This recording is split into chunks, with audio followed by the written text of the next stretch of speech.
anything that happens in a relationship, you have to think about it as if you're handing that partner the script to play out for you.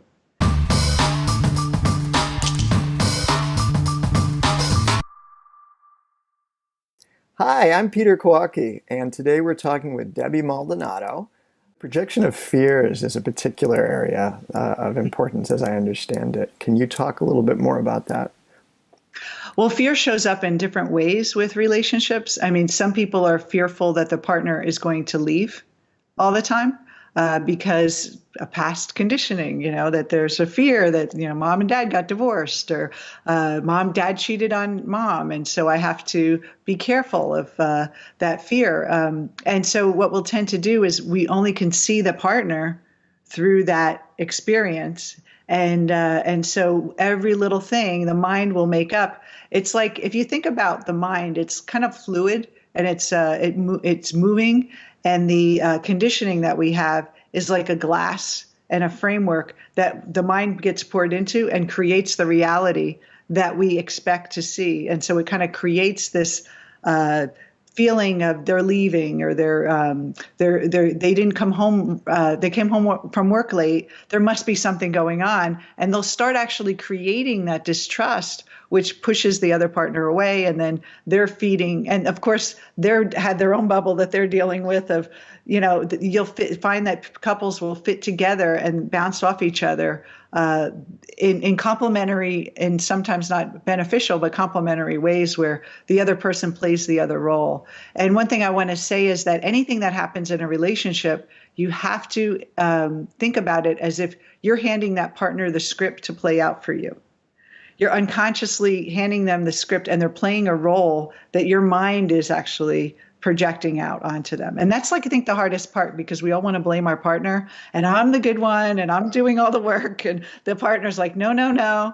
And I could tell you that the more conscious you are of yourself, the better your relationship will be. And for example, my relationship with Rob, something would be bothering us. We'd always check in with ourselves. Is this a projection or is it not? And we talk about it openly, and it just brings people closer.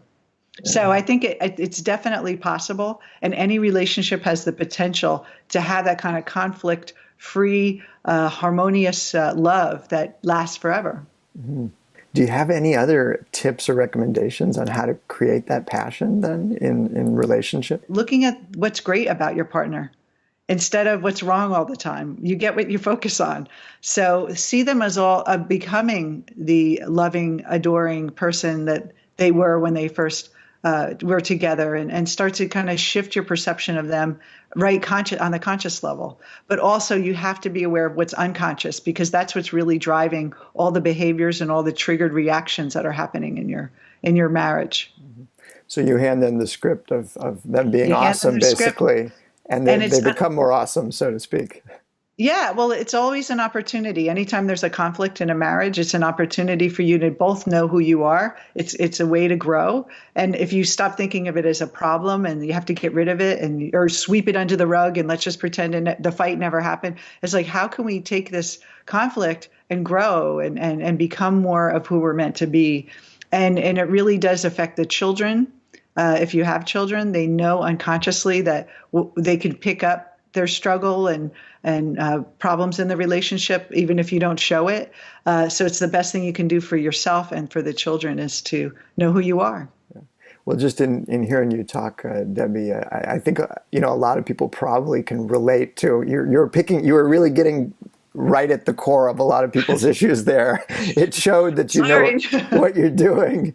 You're really awesome for taking the time to talk with us. Thank you so much, Debi.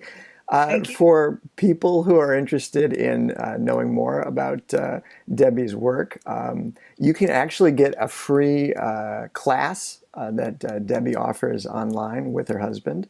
And it's called How to Master Your Emotions. And you can find that free class at debianddrrob.com.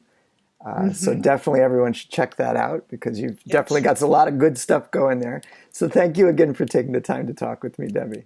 Thank you. It was great to talk to you too.